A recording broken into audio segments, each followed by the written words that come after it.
జూబ్లీహిల్స్ లో ఓ యువతి హల్చల్ చేసింది. హైదరాబాద్ లోని బంజారాహిల్స్ ప్రాంతంలో ట్రాఫిక్ హోమ్ గార్డ్ పై దాడి చేసి ఫోన్ పగలగొట్టింది. అనంతరం బూతులు తీడుతూ నానా హంగామా చేసింది.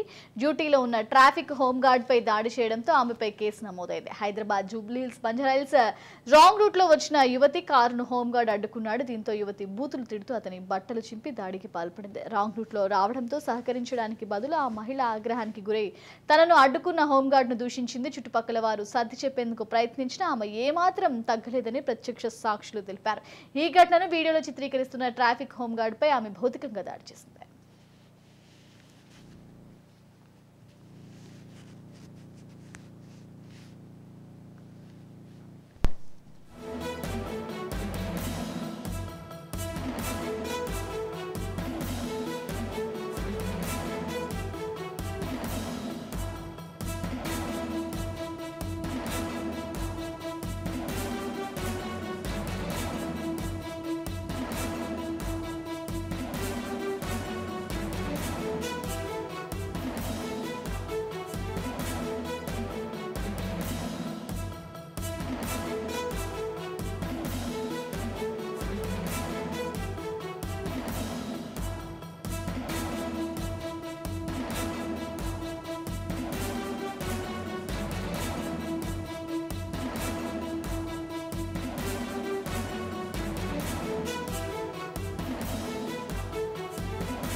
జూబ్లీహిల్స్ లో ఓ యువతి హల్చల్ చేసింది. హైదరాబాద్ లోని బంజారాహిల్స్ ప్రాంతంలో ట్రాఫిక్ హోమ్ గార్డ్ పై దాడి చేసి ఫోన్ పగలగొట్టింది. అనంతరం బూతులు తిడుతూ నానా హంగామా చేసింది.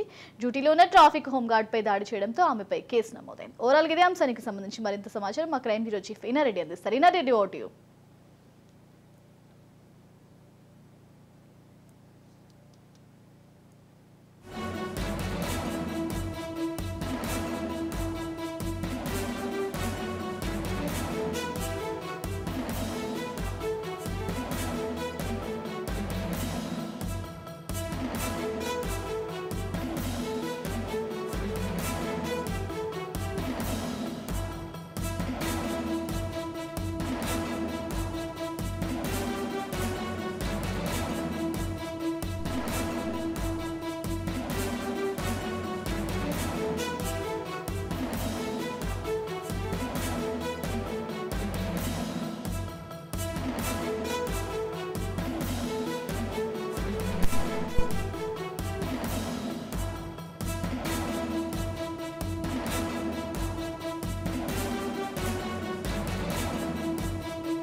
జూబ్లీహిల్స్ లో ఓ యువతి హల్చల్ చేసింది. హైదరాబాద్ లోని బంజారాహిల్స్ ప్రాంతంలో ట్రాఫిక్ హోమ్ గార్డ్ పై దాడి చేసి ఫోన్ పగలగొట్టింది. అనంతరం బూతులు తీరుతూ నానా హంగామా చేసింది. డ్యూటీలో ఉన్న ట్రాఫిక్ హోమ్ గార్డ్ పై దాడి చేయడంతో ఆమెపై కేసు నమోదైంది. హైదరాబాద్ బంజారాహిల్స్ లో రాంగ్ రూట్ లో వచ్చిన యువతి కారును హోమ్ గార్డ్ అడ్డుకున్నాడు. దీంతో యువతి బూతులు తీరుతూ అతని బట్టలు చింపి దాడికి పాల్పడింది. రాంగ్ రూట్ లో రావడంతో సహకరించడానికి బదులు ఆ మహిళ ఆగ్రహానికి గురై తనను అడ్డుకున్న హోమ్ గార్డ్ ను దూషించింది.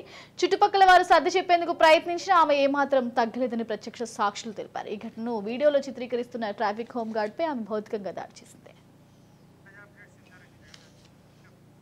ఓవరాల్ ఇదే అంశానికి సంబంధించి మరింత సమాచారం మా crime bureau chief Inareddy live ద్వారా అందిస్తారు. Inareddy, over to you. Thank you. దీంట్లో ప్రధానం మనం గమనిస్తే ఎవరైతే సౌమ్య జాన్ కోసం ప్రస్తుతం బంజారాహిల్స్ పోలీసులు వెతుకుతున్న పరిస్థితి చూస్తూ ఉన్నాం. కొన్ని రోజుల క్రితమైన ఆ ట్రాఫిక్ హోమ్ గార్డ్ మీద ఏమైతే చేసుకోవడం తర్వాత ఇక్కడ ఆ జాక్వార్ కార్తో వచ్చిన ఆమె హోమ్ గార్డ్ ఆపిన నేపథ్యంలో ఆమె మాట్లాడిన మాటలు కూడా వీడియో రికార్డ్ చేయడం జరుగుతూ ఉంది. ఆమె చాలా అసభ్యకరంగా మాట్లాడుతున్న నేపథ్యంలో దీని మీద హోంగార్డ్ ఇచ్చిన ఫిర్యాదు మేరకు సౌమ్య జాను మీద బంజారాహిల్స్ పిఎస్లో అయితే కేసు నమోదైంది. కేసు నమోదు చేసుకున్న పోలీసులు ఆమెను విచారణకు రావాలని చెప్పేసి కూడా నోటీసులు జారీ చేశారు. అయినప్పటికీ కూడా ఆమె ఫోన్ స్విచ్ ఆఫ్ చేసుకొని ఆమె కనిపించకుండా పోవడంతో ప్రస్తుతం ఆమె ఆచూకీ కోసం పోలీసులు గాలిస్తున్న పరిస్థితి. అయితే ఆ నోటీసులు అయితే అందుకుంది, కానీ నోటీసులు అందుకున్న దగ్గర నుంచి కూడా ఆమె కనిపించకుండా పోవడం, తర్వాత ఆమె అప్స్కాలు ఉండడంతో పోలీసులు ఆమె కోసం గాలిస్తున్నట్టు తెలుస్తా ఉంది. Soumya, right, thank you.